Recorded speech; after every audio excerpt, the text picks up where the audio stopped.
네, 오늘 오전에 주옥 같은 말씀 잘 들으셨죠? 우리 남성구역장 모임 할 때 어떤 분은 오늘 맛있는 외식했다 이렇게 하시는 분도 계시고, 어떤 분은 아주 특식을 했다고 이렇게 얘기하시는 분도 계셔요. 그래서 내년에 4월 달에 말씀 사경회 하면서 한 번 더 모셔야 되겠다 하는 생각을 하게 되었습니다. 오늘의 고난을 통해 준비되는 내일이라는 제목으로 우리가 요셉의 생애를 통해 한번 어떻게 내일이 준비되고 있는지 함께 생각해 보도록 하겠습니다. 미국 한인사회에서 크게 성공했던 인물 중에 강영우 박사라는 분이 있었습니다. 이분이 2012년 췌장암으로 돌아가셨죠. 중학교 때 축구를 하다가 사고로 시력을 잃게 되었습니다. 그리고 부모님은 병환으로 일찍 세상을 떠나셨습니다. 평화시장 공제봉장에서 일하며 가족의 생계를 책임졌던 누나마저 젊은 나이에 병으로 목숨을 잃고 말았습니다. 여동생은 고아원으로 보내졌습니다. 남동생은 철물점을 하는 집으로 보내졌습니다. 그리고 강영우 박사 본인은 명인 재활원으로 그렇게 흩어졌습니다.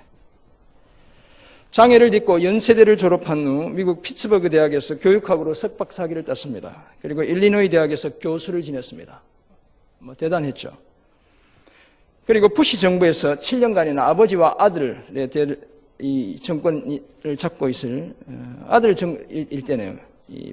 조지 부시 아들 정권 때 7년간이나 차관목급인 백악관 직속 장애인 정책 담당 위원으로 일하기도 했습니다.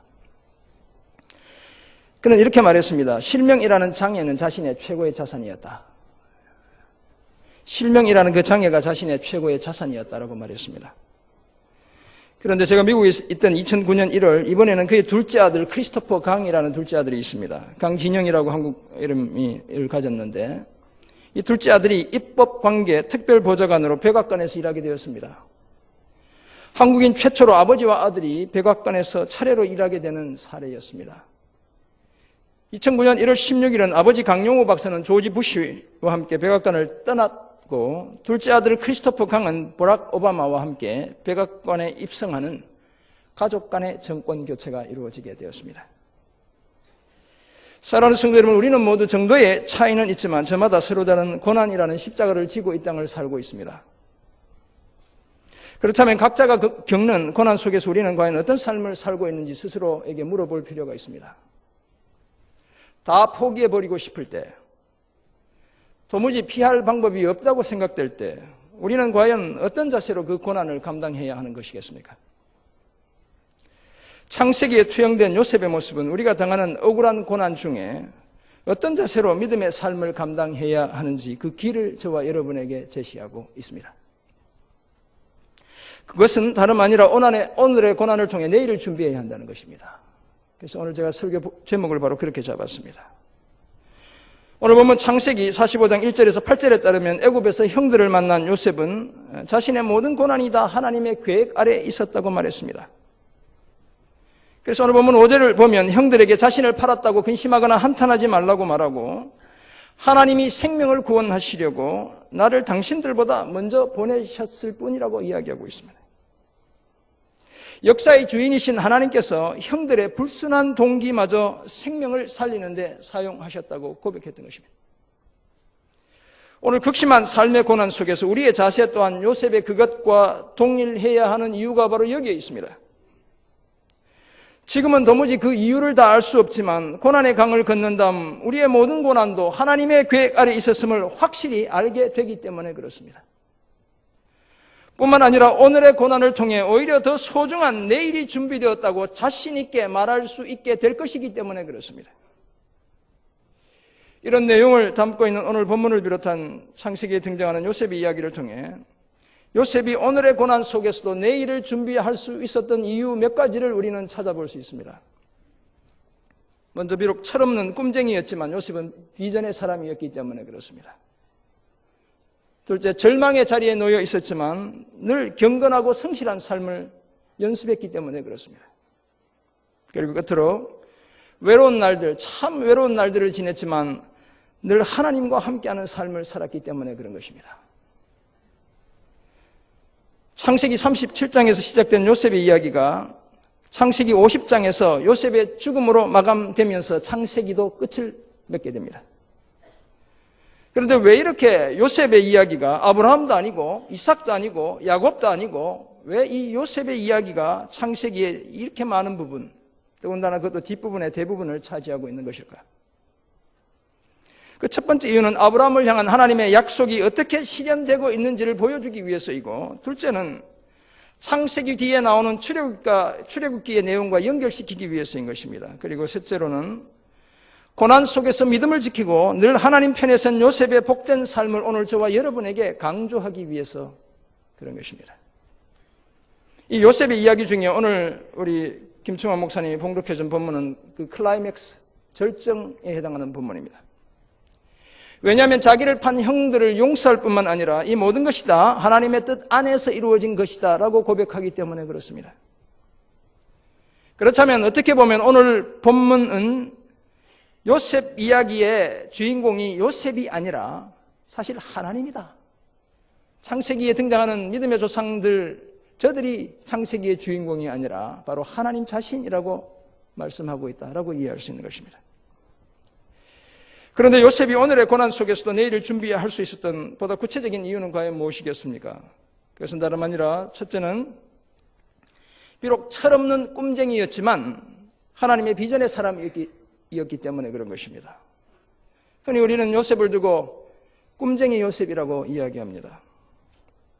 우리가 잘 알지만 요셉은 야곱이 노년에 그토록 사랑했던 아내 라헬을 통해 낳았던 첫 번째 아들이었습니다. 아버지가 다른 아들보다 눈에 띄게 편애해서 비싸고 화려한 채색 옷을 입혔습니다. 그래서 요셉을 바라보는 형들의 시기 질투가 대단했습니다. 창세기 요셉 이야기를 시작하면서 37장은 바로 그런 내용들로 채워져 있죠.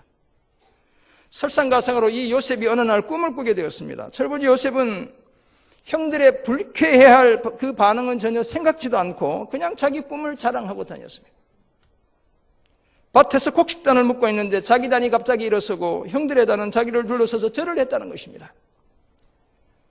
웬만하게 철들었으면 아마 그런 얘기 쉽게 하지 않았을까요? 가슴으로 간직해뒀을 텐데 자랑하고 다닌 것이죠. 안 그래도 형들이 미워하고 있던, 시기하고 있던 그런 때였습니다. 형들의 시기가 이만저만이 아니게 되었습니다. 그런데 또 다른 꿈을 꾸게 되었습니다. 이 철부지는 형들에게 다시 그 꿈을 자랑하고 싶었습니다. 그런데 이번 꿈은 무엇이었습니까? 해와 달과 11별이 자기에게 절을 했다는 것입니다. 아버지에게도 그 꿈 이야기를 들려드렸습니다. 그 꿈 이야기를 듣던 아버지조차도 요셉을 꾸짖었습니다. 형들로부터 미운 털이 박혀도 단단히 박히게 되었습니다.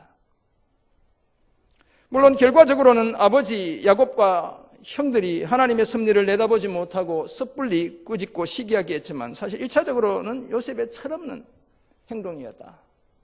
우리는 말할 수 있는 것입니다. 이전에 이미 곡식단 꿈으로 곤란을 겪은 바가 있습니다. 그럼에도 다시 새 꿈을 자랑했고 이제 형들과 자신의 관계를 돌이킬 수 없는 지경으로 내몰고 말았습니다. 요셉 스스로 자기 무덤을 판 것입니다. 그래서 형들에 의해 미디안 상인들에게 팔렸고 창세기 37장 36절 보면 드디어 애굽에서 종살이를 시작해야 됐습니다. 자업자득이다라고 이해할 수 있습니다. 인간적인 측면에서 보면. 이런 요셉이 다시 그 꿈을 기억한 것은 그로부터 무려 22년이나 지났었습니다. 종살이와 감옥살이 13년, 총리로서 이집트를 통치한 것이 풍년의 시기 7년과 흉년의 시기 7년 해서 9년, 총 22년의 세월이 지났어야 비로소 자기 꿈을 다시 생각하게 되었습니다. 총리가 되기까지 대부분의 시간은 두렵고 슬프고 억울하고 외로운 날들의 연속이었습니다. 총리가 되어서도 자신의 꿈들을 기억할 만큼 생활이 여유롭지 못했습니다. 그런데 가나안에 살던 형제들이 자기 앞에 와서 땅에 엎드려 절하는 것을 보는 그 순간에 요셉은 옛날에 꾸었던 그 꿈을 다시 생각했던 것입니다. 우리는 여기서 요셉이 형들과 제외해야 하는 장면에 주목하면서 이제 요셉이 더 이상 철없는 꿈쟁이가 아니라 하나님의 계획을 성취하는 비전의 사람이라는 사실을 발견하게 되는 것입니다. 22년 만에 만난 형제들에게 당장 과거의 잘못을 지적하며 응분의 대가를 치르게 할 수도 있었습니다. 아니면 그 반대로 자신의 신분을 다 밝히면서 즉시 서로 용서하고 뜨거운 형제애를 나눌 수도 있었습니다. 그러나 요셉은 고의로, 계획적으로 그 일을 뒤로 미루어 놓았습니다. 자기 안에서 솟아오르는 격정도 의지를 발휘해서 잘 달랬습니다. 비록 형들 몰래 창세기 42장 24절을 보면 울고 오기는 했지만 더 큰 일을 내다보고 자신의 감정을 잘 추스렸고 앞으로를 위해 필요한 조처를 해나갔습니다. 그래서 우리는 이제 요셉이 철없는 꿈쟁이가 아니라 비전의 사람이라는 사실을 알게 되는 것입니다. 하나님이 이스라엘이라는 자기 부족을 보호하실 것이라는 그 비전이 요셉의 가슴 속에 자리 잡고 있었습니다. 가뭄을 피하기 위해 아버지를 비롯한 온 형제들이 다 이집트로 건너와야 한다는 사실을 내다보고 있었습니다. 그래야 자기 부족이 유지되고 더 큰 나라가 될 것이라는 사실을 내다보고 있었던 것입니다. 철부지였던 자신의 꿈을 이루어 주심으로 하나님은 부족 이스라엘이 큰 나라가 되는 그 일을 계획하셨고 그 중심에 요셉 자신이 있게 되었던 것입니다. 그러므로 이제 요셉은 단지 허황된 꿈쟁이가 아니라 하나님의 꿈을 실현하는 참된 비전의 사람이 되어 있었던 것입니다. 요셉의 그 비전은 430년 뒤에 마침내 이스라엘이 민족을 이루어 가나안 땅으로 되돌아가게 될 것이라는 데까지 이어졌습니다. 창세기 50장 24절은 바로 그 사실을 말씀합니다. 그래서 요셉이 뭐라고 이야기합니까? 자신의 뼈를 고향에 가져다 묻어달라고 유언을 남기게 되었던 것입니다. 사랑하는 성도 여러분, 이처럼 꿈쟁이 요셉은 비전에 붙들려 살았기에 자신의 꿈을 통해 하나님의 비전이 성취되게 했습니다. 자신의 꿈이 그저 허황된 일장천몽이 아니라 하나님의 계획을 보게 하는 통로가 되게 했습니다. 그리고 마침내 요셉 자신이 이스라엘이라는 작은 부족을 큰 나라와 큰 민족이 되게 하는 하나님의 비전을 성취하는 도구로 쓰임받게 되었던 것입니다. 사랑하는 성도 여러분, 오늘 우리도 저마다 소중한 꿈을 간직한 채 이 땅을 살고 있습니다. 그렇다면 이제 우리의 꿈도 복음적인 가정을 이루고 성경적인 교회를 세우며 하나님의 나라가 우리 가운데 온전히 임하게 하는 그 일에 사용되게 해야 하는 것입니다. 그래서 우리 모두 요셉처럼 하나님의 비전을 성취해내는 하나님의 사람들로, 하나님의 도구들로 쓰임받게 되길 주님의 이름으로 축원합니다. 요셉이 오늘의 고난 속에서도 내일을 준비할 수 있었던 두 번째 이유는 절망의 자리에 놓여 있었지만 늘 경건하고 성실한 삶을 살았기 때문에 그런 것입니다. 다 포기해버리고 싶은 상황에 놓여 있었지만 그러나 그런 상황, 그런 욕망, 그런 안타까운 마음들을 잘 누르고 경건하고 성실한 삶을 살았기 때문에 그런 것입니다. 형들에 의해 은 20세기에 미디안 상인들에게 팔린 요셉, 이런 것을 보고 요셉이 예수님의 모형이다 이렇게 이야기하기도 하죠. 애굽의 왕 바로의 친위대장인 보디발의 집에 노예로 되팔리게 되었습니다. 비록 노예 신분이었지만 청년 요셉의 모습은 그 주인 보디발이 보기에도 모든 사람의 귀감이 될 만한 정도였습니다. 창세기 39장 3절은 그 주인이 여호와께서 그와 함께 하심을 보며 또 여호와께서 그의 범사에 형통하게 하심을 보았더라 라고 말씀하고 있습니다. 그래서 보디발은 그런 요셉을 자신의 가정의 총무로 삼았죠. 자기의 모든 소유를 요셉의 손에 위탁했습니다. 재무 책임자로 요셉을 세웠던 것입니다. 노예에게 모든 가정의 재산 관리를 다 맡겨줬던 것이죠. 그런데 어느 정도 삶이 안정되어 갈 무렵 주인으로부터도 인정도 받고 힘들게 노동하지 않아도 되고 그럴 무렵 위기가 닥쳐왔습니다. 우리가 잘 아는 위기죠. 주인 보디발의 아내가 젊고 잘생긴 요셉을 유혹했기 때문에 그렇습니다. 요셉이 아주 잘생겼던 것 같아요. 창세기 39장 6절을 보면 요셉이 얼마나 잘생겼는지 우리에게 보여주고 있죠. 용모가 빼어나고 아름다웠다. 우리 중에 용모가 빼어나고 아름다운 계신데 오늘 저녁에 오셨는지 모르겠네. 네, 어디 계신지 안 보이네. 네. 너무너무 잘생겼다는 것이죠. 성경이 잘생겼다는 표현은 다 이렇게 눈이 빼어나고 잘생겼다는 것입니다. 얼굴이 붉고 요셉이 그런 사람이었다는 것이죠. 네, 저기 계시네 제가 보니까. 혈기 왕성한 청년이었습니다. 대낮에 아무도 없는 집에 제가 지난번 말씀드렸죠. 짙은 화장을 하고 향수를 잔뜩 뿌린 아줌마가 이 젊은 청년을 유혹하고 있는 것입니다. 여러분들이 좋아하는 이찬수 목사님이 제가 신대원 와서 그런 얘기 했다고 말씀드렸죠. 자기 같으면 아이고 아주머니 이러면서 덥석 안았을 것이다. 아이고 웬 떡이냐 이러면서 덥석 안 했을 것이다 이런 얘기를 하셨어요. 그러나 요셉은 단호하게 그 유혹을 거절했습니다. 왜냐하면 그것은 먼저 자신에게 가정의 모든 일을 맡긴 주인 보디발의 신뢰를 저버리는 일이었기 때문에 그렇습니다. 게다가 창세기 39장 9절을 보면 그것은 하나님께 죄를 짓는 일이었기 때문에 있습니다. 요셉의 얘기 한번 보세요. 그런즉 내가 어찌 이 큰 악을 행하여 하나님께 죄를 지으리까. 그래서 요셉은 그 유혹으로부터 도망쳤습니다. 유혹은 이기지 못할 경우가 많아요. 빨리 도망쳐야 하는 것입니다. 요셉이 바로 그렇게 한 것입니다. 그러나 자신의 욕망을 채우지 못한 보디발의 아내는 요셉에게 억울한 누명을 뒤집어 씌웠습니다. 요셉이 버려두고 간 옷을 증거물로 삼고는 남편 보디발에게 거짓말을 했죠. 그래서 이제 요셉은 더 절망스러운 환경인 옥에 갇히고 말았습니다. 언제 바깥 세상을 볼 수 있을지 아무 기약도 없는 절망의 시간과 절망의 공간 속에 갇히고 말았습니다. 소망이 보이지 않는 자리, 그 나락으로 떨어지고 말았습니다. 그때 여느 사람 같으면 아마 다 포기하고 말았을 것입니다. 형들에 의해 팔렸습니다. 미디안 상인들에 의해 되팔렸습니다. 충성스럽게 숨겼던 주인의 아내로부터 모함을 받아 감옥에까지 들어왔으니 뭐가 안 돼도 정말 안 되는 인생이라고 생각했을 것입니다. 뒤로 자빠져도 코가 깨지는 그런 인생이었던 것입니다.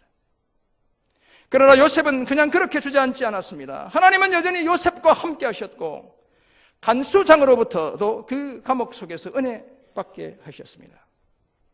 그래서 자신도 죄수였지만 다른 죄수들을 관리하는 특별한 직무도 부여받았습니다.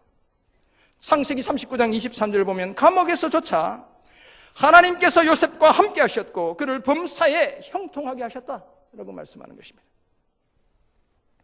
그러던 어느 날 함께 감옥에 있던 술 맡은 관원장과 떡 맡은 관원장이 꾼 꿈을 기막히게 해석해 주었습니다.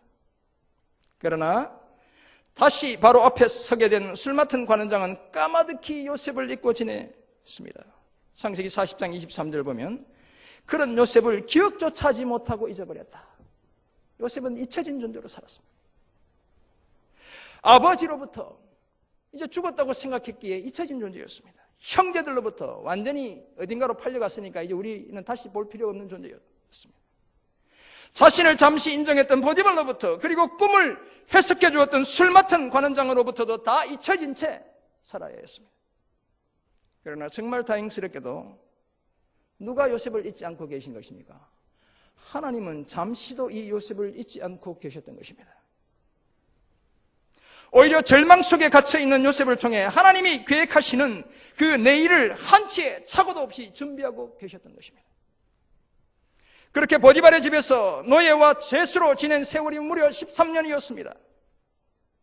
그 잊혀진 시간이 지나고 애굽 왕 바로가 자신이 꾼 두 종류의 꿈을 소개하며 해석해 보이라고 한 이후에 그때서야 비로소 술 맡은 관원장은 친위 대장 보디발의 집에 있던 그 감옥에서 만났던 요셉을 다시 기억하게 되었던 것입니다.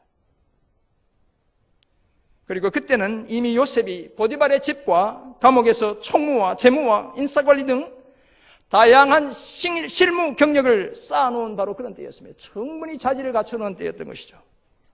소위 관리로서 필요한 직무교육, 우리 영어로 OJT라고 얘기하잖아요. 신입사원 가면 On the Job Training. 이 OJT를 다 마친, 어디에 투입해도 잘 써먹을 수 있을 것 같이 준비된 그런 사람이었습니다. 따라서 애굽의 풍년의 때와 흉년의 때 모두를 잘 감독해갈 충분한 준비가 되었던 것입니다.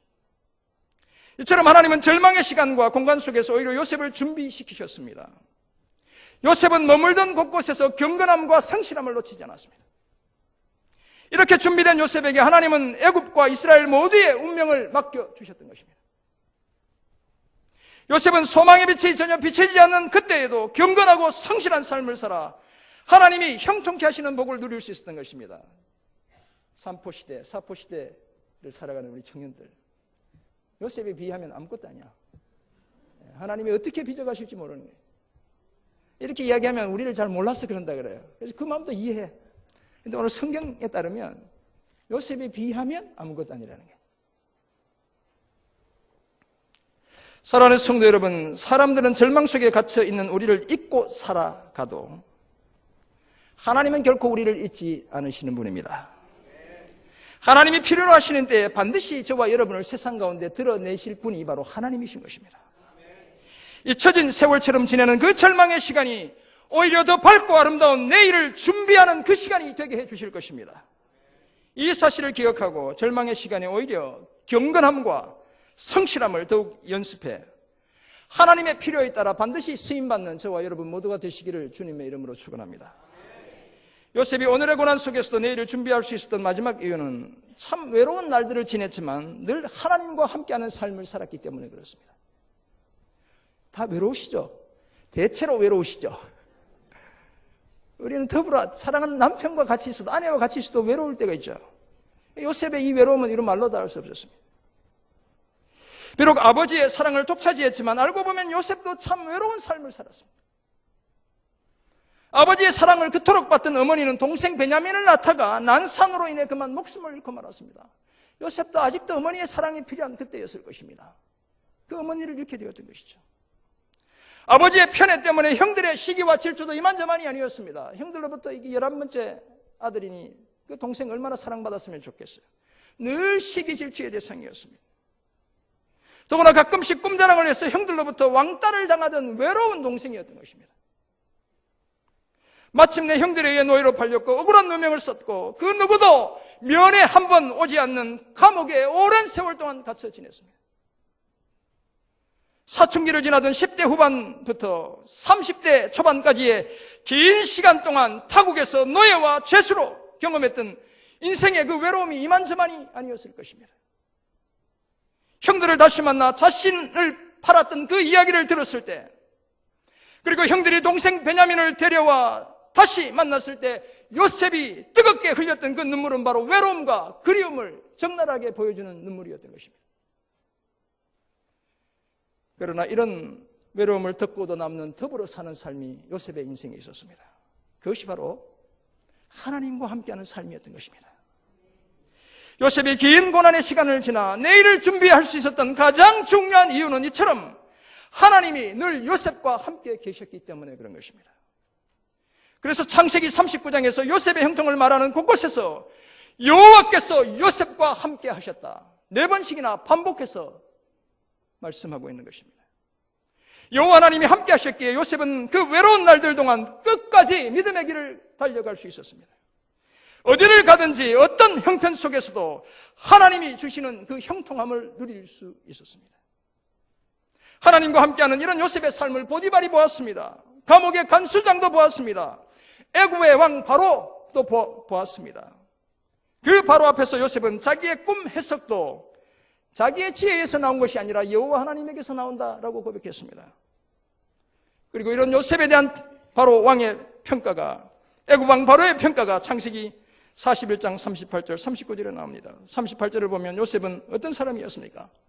하나님의 영에 감동된 사람이었다는 것입니다. 39절에 따르면 요셉은 하나님께서 모든 것을 보여주신 자였습니다. 뿐만 아니라 명철하고 지혜 있는 자였습니다.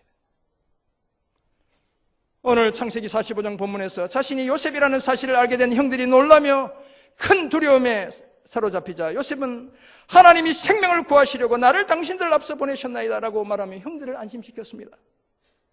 오늘 보면 8절에서도 거듭 형들이 아니라 하나님이 자신을 애굽으로 보내셨다라며 형들에게 말해주었습니다. 창세기 50장을 보면 아버지 야곱이 죽고 형제들이 다시 불안해할 때, 이 요셉이 이제 아버지가 돌아가셨으니까 우리를 옛날에 우리가 판 거 그거 다 안 갚음할 거야, 이렇게 불안해할 때 요셉은 다시 형들을 안심시키며 이렇게 이야기하죠. 형님들은 나를 해하려 하였으나 하나님은 그것을 선으로 바꾸사 오늘과 같이 만민의 생명을 구원하게 하시려 하셨습니다 라고 말해주었습니다. 이 모든 것이 가능했던 것은 외로운 날들 중에도 늘 하나님과 함께하는 삶을 살았기 때문에 가능했던 것입니다. 이런 요셉이 받은 축복이 창세기 48장에 기록되어 있습니다. 아버지를 찾아갔을 때 다른 형제들은 가나안 땅에서 한 몫을 받게 되지만 요셉은 두 아들 므낫세와 에브라임이 아버지, 이 두 아들의 할아버지인 야곱의 양자가 되어 각각 한 몫씩 2몫을 받게 될 것이라는 축복을 받았던 것입니다. 그래서 역대상 5장 2절을 보면 비록 주권자는 형제보다 뛰어난 유다 지파에서 나오지만 장자의 명분은 누구에게 있다고요? 요셉에게 있다고 말씀하는 것입니다.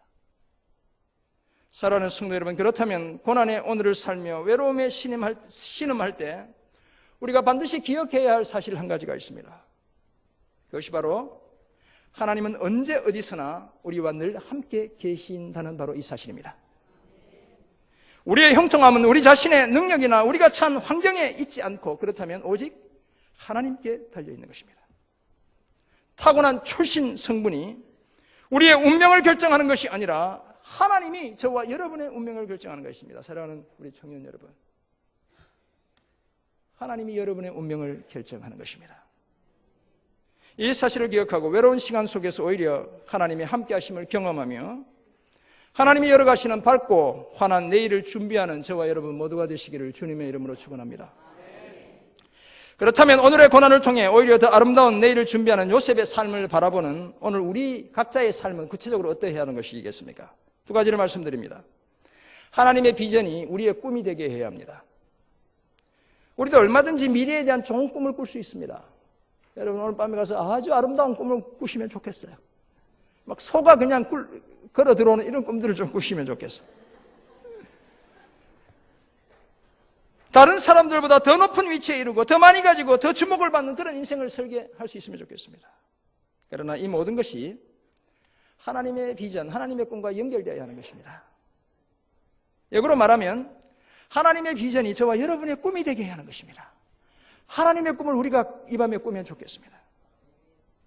요셉을 통해 하나님은 이스라엘이라는 하나님의 새로운 나라를 이루길 원하셨습니다. 그 요셉 한 사람을 통해 엄청난 큰 나라, 축복이 흐르는 영적 나라를 이루기를 원하셨던 것이죠. 요셉의 꿈은 그런 하나님의 비전에 사용되었기에 그것은 일장춘몽이 아니라 진정한 비전이 될 수 있었습니다. 오늘 저와 여러분의 성공, 저와 여러분의 건강, 저와 여러분의 인정받음, 이 모두 하나님의 나라를 이루는 데 사용되게 해야 하는 것입니다. 그런 꿈만이 하나님의 비전이 되고 하나님의 이름을 높여드리게 되고 하나님의 나라를 우리 가운데 더 풍성하게 임하게 할 것입니다. 그저 잘 먹고 잘 입고 잘 사는 것이 아니라 하나님을 위해 잘 먹고 잘 입고 잘 살게 되는 그런 저와 여러분 모두가 되시기를 간절히 소원합니다. 두 번째 적용점, 잘 준비된 사람이 되어야 합니다. 요셉은 억울한 시간 속에서도 외로운 자리에서도 끊임없이 자신을 준비하며 살았습니다. 사랑하는 딸, 우리 딸이 저기 졸고 있나? 네, 눈을 뜨고 있네요. 네. 하나님과의 친밀한 관계의 끈을 놓지 않고 있었기에 바로의 꿈을 단숨에 해석할 수 있었습니다.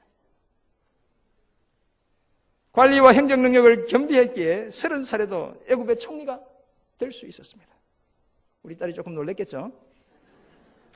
우리 교회의 4가지 핵심 가치 중 하나가 잘 준비된 사람입니다. 말씀, 사람, 은사, 열정, 이 4가지죠. 우리는 영성이라는 측면에서, 도덕성과 감성이라는 측면에서는 물론이고 자질과 가용성이라는 측면에서, 영어로 쓰면 qualification, availability, 우리가 가진 차질과 가용성, 언제든지 쓰임받는다는 측면에서 우리는 잘 준비된 사람이 되어야 합니다. 하나님이 필요한 사람을 찾을 때 바로 저와 여러분을 찾게 되도록 그렇게 우리는 준비되어져야 하는 것입니다. 이 사실을 기억하고 경건에 이르는 연습을 게을리하지 않는 것은 물론이고 다양한 실력까지 겸비해서 하나님에 의해 늘 쓰임받게 되는 저와 여러분 모두가 되시기를 간절히 소원합니다. 앞에서 소개해드린 강용우 박사에게는 백악관 보좌관을 지낸 둘째 아들 크리스토퍼 강 외에 하버드 의대를 졸업한 안과 의사인 첫째 아들 강진석이라는 아들도 있습니다. 어린 시절 한 번은 첫째인 이 진석 씨가, 강진석 씨가 이렇게 아빠에게 물었어요. 아빠는 왜 다른 아빠들처럼 야구도 못하고 자전거 타는 법도 가르쳐 주지 못해? 아빠가 앞을 못 보니까 어떻게 야구를 해요? 어떻게 자전거 타는 법을 가르쳐요? 그때 아빠가 이렇게 말했다고 합니다. 아빠는 앞을 볼 수 없어서 그래. 의학이 계속 발전하고 있으니까 네가 어른이 되면 고칠 수 있을 거야, 아마. 네가 의사가 돼서 한번 고쳐볼래? 그런데 이런 얘기를 했다는 거예요. 시력이 좋은 엄마는 밤에 불을 끄고는 동화책을 읽어줄 수는 없지만 아빠는 늘 읽어줄 수 있잖아. 불 꺼놓든 켜놓든 상관없이 동화책을 읽어줄 수 있는 존재가 아빠야 라고 이야기했던 것입니다. 아빠의 말이 틀리지 않다는 것을 안 첫째 아들 진석 씨는 고개를 끄덕였고 결국 하버드 의대에 진학하게 되었습니다.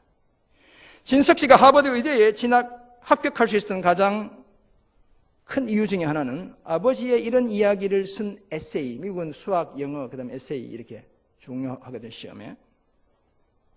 바로 아버지의 이야기를 쓴 에세이의 영향이 가장 컸다고 이야기합니다. 자신의 생애 동안 가장 의미 있었던 사건이나 경험을 서술하는 문제에 진석 씨는 어린 시절 동화책을 읽어주던 아버지 이야기를 적었던 것입니다. 어둠 속에서도 글을 읽을 수 있는 아버지의 남다른 능력 덕분에 상상의 나래를 펼 수 있었고 고난 중에 있는 보통 사람들로부터도 인생의 진리를 배울 수 있었다는 에세이 내용이었습니다. 이 에세이가 하버드 대학의 교수들을 감동시켰습니다. 이처럼 지금은 고인이 된 아버지 강용호 박사의 고난을 통해 이제 그 두 아들들이 세상에서 빛이 되어 있는 것입니다. 그렇다면 오늘의 고난을 통해 아름다운 내일이 준비되고 있었던 것입니다. 기독교 변증가 C.S. 루이스는 자신의 책 고통의 문제에서 고통스러운 경험이 주는 유익에 대해 이렇게 기술하고 있습니다. 스크린에 아마 나올 것 같은데, 고난받는 당사자는 하나님의 뜻에 복종하게 되며 그의 고난을 목격한 사람은 동정심을 품고 자비로운 행동을 하게 된다. 고난받는 당사자는 하나님의 뜻에 복종하게 되며 그의 고난을 목격한 사람은 동정심을 품고 자비로운 행동을 하게 된다. 우리 인생의 날들 동안 온 인류의 역사 내내 주님이 다시 오시는 그날까지 고난과 고통의 문제는 우리 곁을 결코 떠나지 않지만 그 고난을 통해 아름다운 내일이 준비된다는 것입니다.